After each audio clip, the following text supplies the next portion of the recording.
Hello and welcome to Diecast Restos.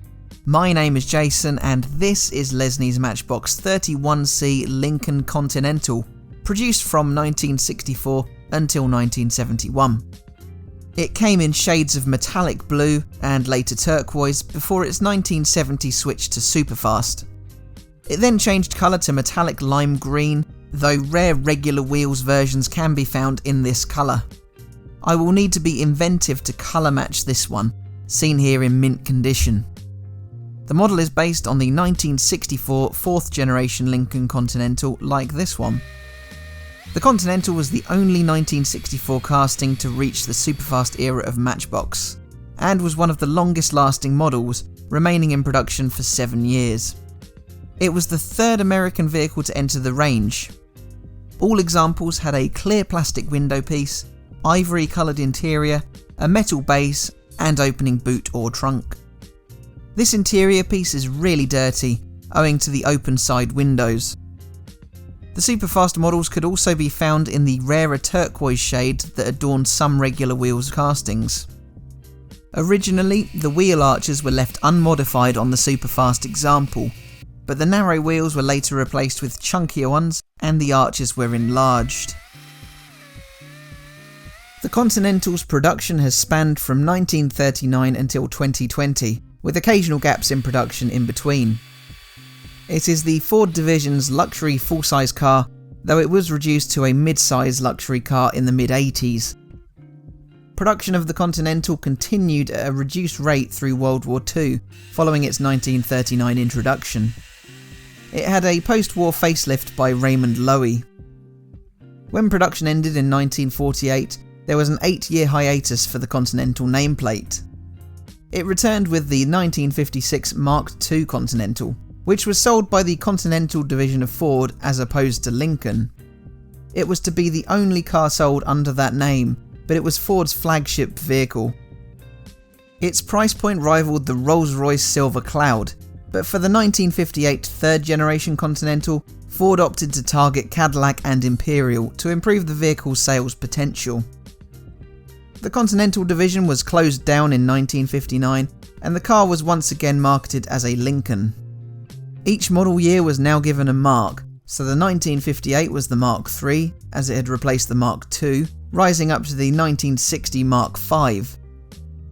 Ford had lost $60 million developing the 58 to 60 Continentals, a huge amount of money, especially so at the time. A clean slate was required, and that is what the 4th generation Continental was, an entirely new model. From 1961 to 1966, it was only available as a 4-door sedan or convertible. The rear doors though were rear hinged, known as suicide doors, and advertised by Lincoln as coach doors.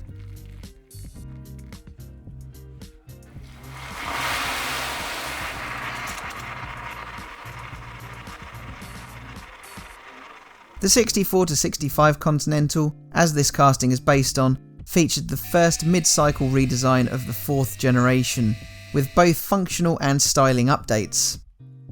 The Continental underwent another update in 1966, before the 5th generation was revealed in 1970. The 6th generation car was extremely short-lived, lasting through only 1980, before it was re-released as the Town Car.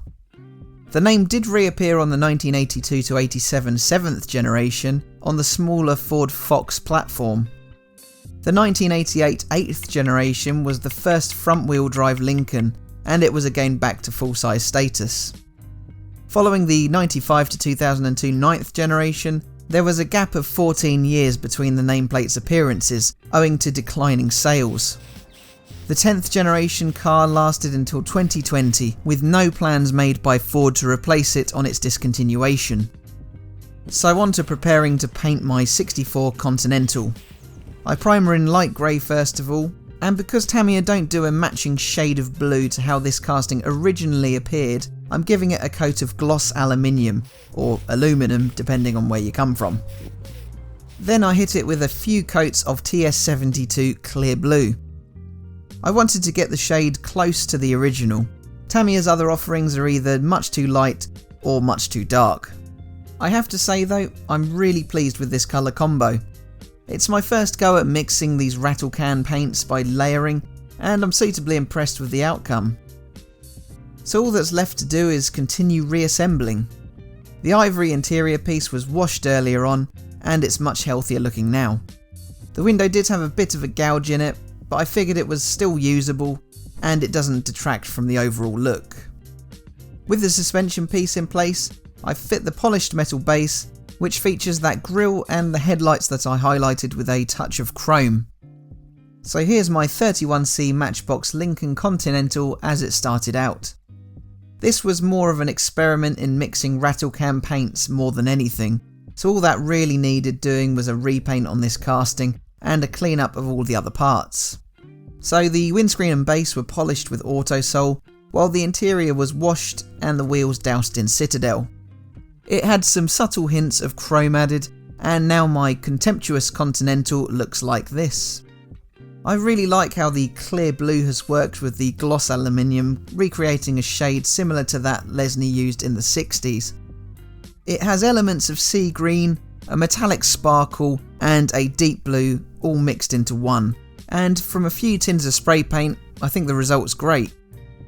So as well as the paint job, I've done the usual bits like recoating the wheels, polishing the base and window, chromed the axle ends and just the slightest touch on the headlights, and washed the interior. If you've enjoyed this one, leave a like and do subscribe. Please visit my Patreon or become a channel member using the links below. There are special perks such as early access with YouTube membership, and take a look at my Instagram for my project previews too. All that leaves me to say is thank you for watching, and I'll see you again soon for the next one. Bye for now.